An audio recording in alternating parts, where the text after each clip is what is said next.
But we begin tonight with recess. It's recess time. As of Friday, the U.S. House of Representatives is officially on recess, and they are on recess for the rest of August. And while that sounds like an awesome summer vacation, what it means for House members is, as tradition dictates, they go home to their districts and they meet with their constituents about all the hot issues on the political stove right now. Hottest among them, of course, is health care reform. Now, whatever the political issues are, this recess happens every year, and the meetings with constituents thing happens every year. What's different about this year? Well, I'll let you judge for yourself. To my mind, this is not your typical meeting with constituents. Government agency has the government taken over. It's run beautifully and make money. Sir, we are No, please tell me. Please tell me. That would be a relevant question. I asked you a question. Please answer it. Okay, if you stop talking, I'd be happy to answer. The overwhelming weight of the scientific evidence is that global warming is real. No one is talking about the government taking over health. Oh, no.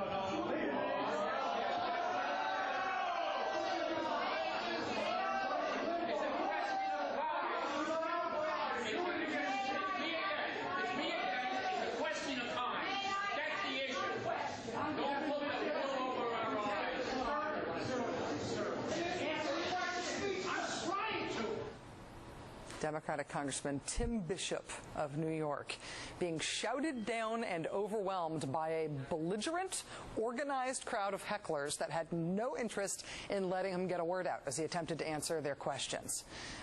This could just be a one-off thing. This could just be a one-off experience of badly behaved constituents somewhere mad at their congressman about something or other. Turns out this was not at all a one-off bad meeting. It turns out this is happening around the country. Here's Texas Democratic Congressman Lloyd Doggett. Yes, there are still elected Democrats in Texas. Here's Congressman Doggett facing a similar scene at a town hall event over the weekend. This one took place at a grocery store in Austin.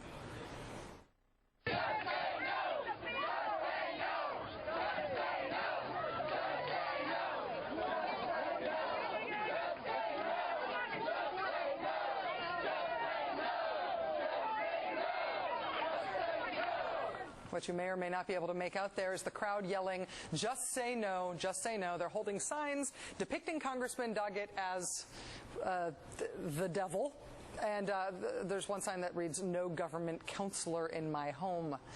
The U.S. Senate doesn't take its recess for another week. But Democratic Senator Arlen Specter got a taste of what his time off might be like at recess during a town hall event that he held in Philly yesterday with Health and Human Services Secretary Kathleen Sebelius. I am not a member of Congress, have never been. Well, that's just a fact. I'm just telling you. My observation is I have never seen members of Congress work harder on it. It is unacceptable to me for somebody to reform our healthcare system and stop the system that we have now, where insurance companies basically get to make the choice.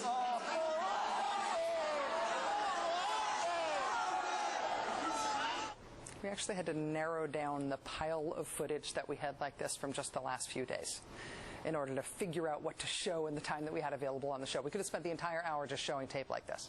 But the more time you spend looking into this seemingly organic outrage at these town hall meetings, the more clear it is that this isn't organic at all. This is orchestrated outrage. There is a script for this stuff that was written before these events happened, and that appears to be instructions to people to shut down these efforts at civic discourse.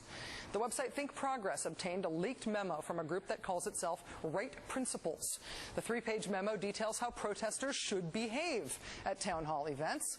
Under the heading Inside the Hall, it says, quote, "You need to rock the boat early in the representative's presentation. Watch for an opportunity to yell out and challenge the representative's statements early. If he blames Bush for something or offers other excuses, call him on it, yell back, and have someone else follow up with a shout-out. The goal is to rattle him." Also, quote, "When the formal Q&A session begins, get all your hands up and keep them up. The balance of the group should applaud when the question is asked, further putting the representative on the defensive." Who's giving these rent-a-mob instructions like this? Well, that memo was written by a man named Bob McGuffey. Bob McGuffey is affiliated with an organization called FreedomWorks. FreedomWorks is a Washington, D.C. lobbying firm run by former Republican Majority Leader Dick Armey. Corporate lobbyists are organizing far-right hooligan tactics to disrupt civic meetings about health care reform. This is the organized use of intimidation as a political tool in the United States. And I don't mean intimidation euphemistically. I mean literal intimidation. New York Congressman Tim Bishop, who we showed you earlier, he ended up having to be escorted to his car by 5 police officers for his own safety after his town hall event was over. And this type of harassment is not just reserved for elected officials. Check out what happened at a Syracuse, New York town hall meeting when a man who supports a single-payer healthcare system stood up at one of these events to ask why his congressman wasn't supporting single-payer. It's cheaper. It would cover everyone. We have 45 million people who are uninsured. Congressman Fay, 90 people who have signed on in the United States Congress. 11 of you going to you. Sit down. Sit down. Sit down. Time enough for action. Why won't you co-sponsor HR 676 and support single-payer universal health care? This type of tactic, this type of intimidation is a deliberate choice, and it appears to be stoked and organized by corporate lobbyists. And it is not something that is happening in a vacuum. Let me give you another example of what's being passed off as politics right now by lobbying interests on the political right. When the climate change bill came before the House last month, a Democratic congressman named Tom Perello of Virginia received a letter purportedly from a nonprofit Hispanic group in his district, and the letter urged him to oppose the cap-and-trade legislation. He received similar letters from what were purportedly his local branches of the NAACP. Only these letters weren't actually from that Hispanic group in his district or the NAACP. A Republican lobbying firm in Washington has admitted to impersonating those local nonprofits and sending Congressman Perello fake letters to get him to oppose the climate change legislation. Congress is now investigating this incident. This is a lobbying firm. This is the establishment. This isn't a lone nut job passing himself off as a group he doesn't belong to. This is well-paid lobbyists doing this as a strategy. It's the same thing with the deathers, the scare your grandmother myth that the whole point of healthcare reform is secretly to kill old people. This patently false rumor about healthcare reform, as we've talked about earlier on this show, was started by a woman who sits on the board of directors of one of the nation's biggest medical device companies. Everybody says, oh, politics ain't beanbag, right? Obviously, this is not beanbag. But this isn't hardball either. No offense to Chris.